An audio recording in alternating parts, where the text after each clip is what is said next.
बार फिर से आपको ले चलते लखनऊ के लोक भवन में पुस्तक विमोचन कार्यक्रम में मुख्यमंत्री योगी आदित्यनाथ क्या कुछ कह रहे हैं, सुनते हैं। संकेत दिए थे।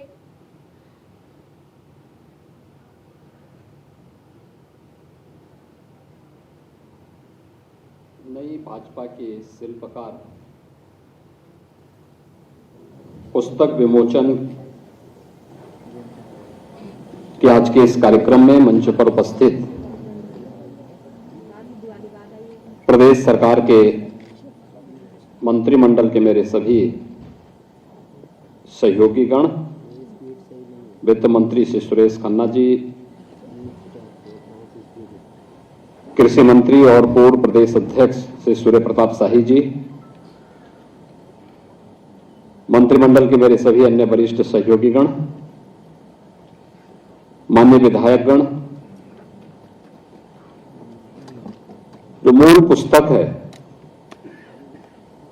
The architect of the new BJP,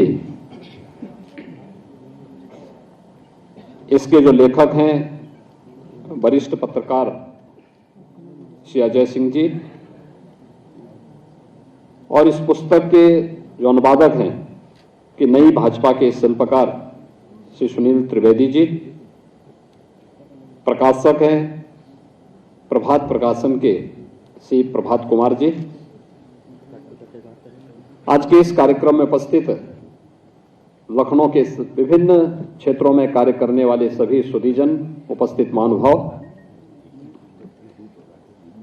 इस नई कृति के लिए मैं सबसे पहले श्री अजय सिंह जी को और उनकी पूरी टीम को हृदय से बधाई देते हुए विमोचन के अवसर पर उनका और उनकी पूरी टीम का मैं हृदय से अभिनंदन करता हूं।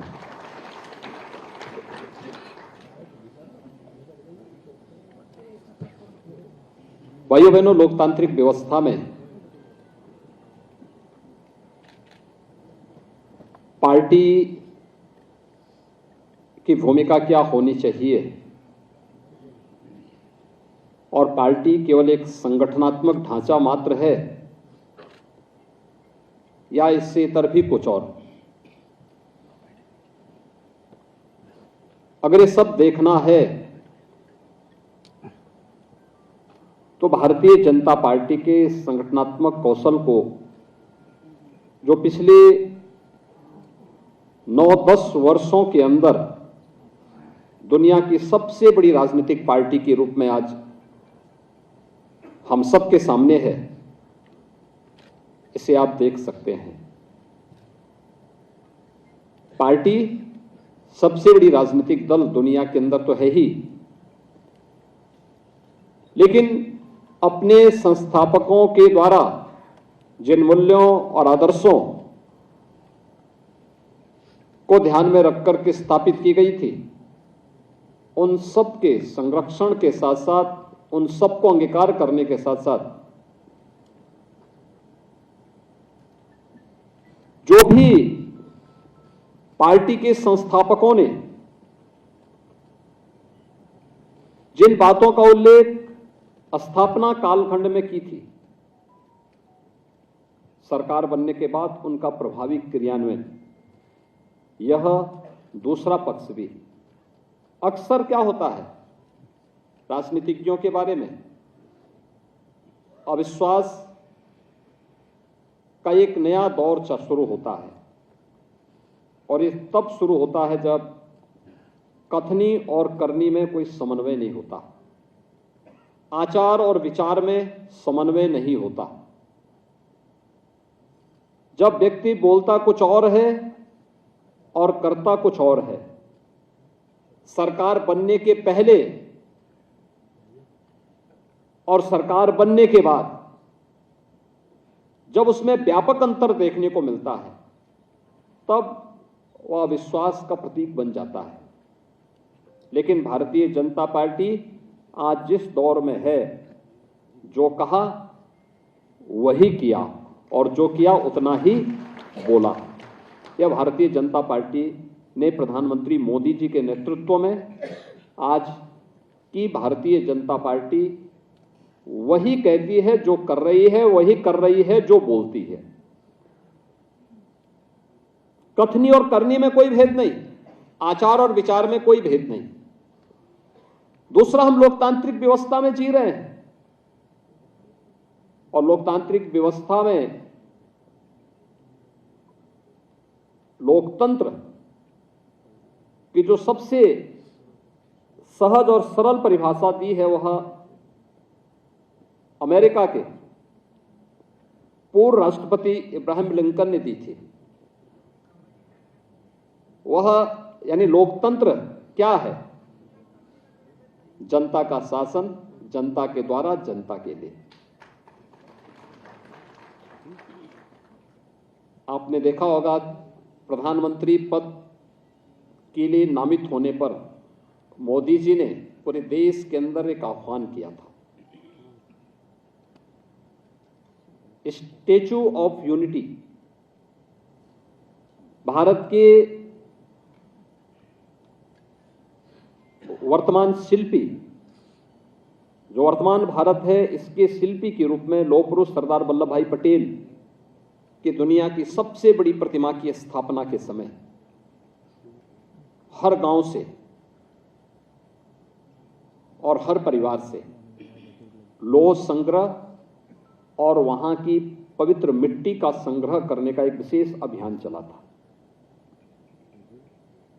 आज आप देखिए, जितना भी लोहा यानी खेत में काम करने वाला किसान हो या श्रमिक हो या कोई कारखाना हो, वहां से थोड़ा थोड़ा लोहा जो एकत्र हुआ था, इस एकत्रीकरण ने आज दुनिया की सबसे बड़ी प्रतिमा लौह पुरुष सरदार वल्लभ भाई पटेल की गुजरात में स्थापित की है, सरदार सरोवर के तट पर।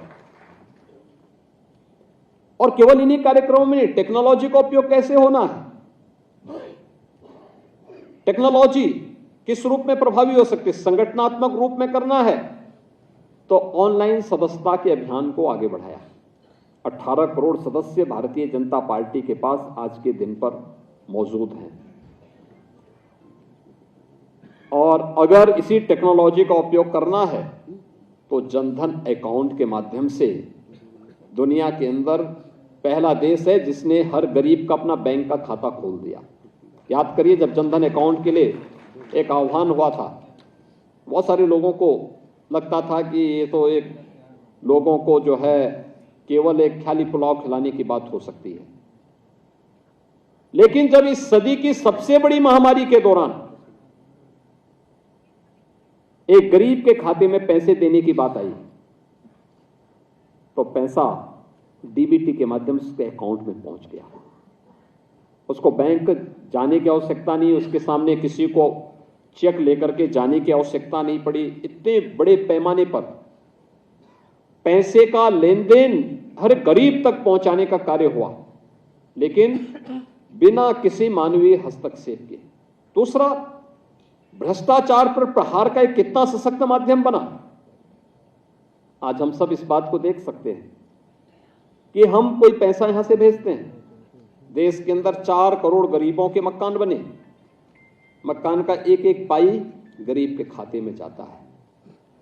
10 करोड़ गरीबों के शौचालय बने, एक एक पैसा उसके अकाउंट में चला जाता है। विकास की बड़ी से बड़ी परियोजना का लाभ किसी गरीब को देना है, पैसा सीधे उसके अकाउंट में पहुंचता है। लाभार्थी परक योजनाओं का लाभ उस तक सीधे पहुंच रहा है, बीच में कोई मध्यस्थ नहीं। टेक्नोलॉजी का उपयोग पार्टी के लिए भी और जनता के लिए भी कैसे हम बना सकते हैं, उपयोगी उसे बना सकते हैं, यह उदाहरण भी पहली बार देश के अंदर किसी ने प्रभावी ढंग से लागू किया। केवल योजना बनाना नहीं, अक्सर होता है बहुत सारे लोग योजनाएं बना सकते हैं, बहुत सारे लोगों के पास आइडिया ही नहीं होते, लेकिन यहां तो आइडिया भी मोदी जी के अपने हैं। उनके योजनाओं, उसको योजना का एक स्वरूप देना, यह भी मोदी जी का है, और फिर प्रभावी ढंग से उसका क्रियान्वयन होना भी यह पक्ष भी हम प्रभावी रूप से देख सकते हैं। और भाइयों बहनों, अगर हम इस सब बातों को देखते हैं कि आज जो नई भाजपा हम सबके सामने है, पूरे देश में विस्तार है, सबसे बड़ी संस्था के साथ साथ अपने एक बेहतरीन संगठनात्मक ढांचे के साथ में अपने मूल्यों और आदर्शों के लिए कार्य कर रही है। वे सभी मुद्दे, अक्सर हम इन चीजों को देखते थे जिन मुद्दों पर अक्सर हमारी खिंचाई होती थी। 2014 के पहले अक्सर ये मुद्दे चलते थे। हम लोग जब जाते थे तो लोग बोलते थे राम मंदिर के बारे में क्या होने जा रहा है। एक बात अक्सर पूछा जाता था, हम बोलते थे भाई आने दीजिए, कोर्ट में मामला है, समाधान होगा। तो अगर हम लोग कोई नारा उस समय दे देते थे तो उसके साथ ही एक नई लाइन दूसरी तरफ से और उभरती थी। लेकिन आज इस पे कोई प्रश्न नहीं कर सकता।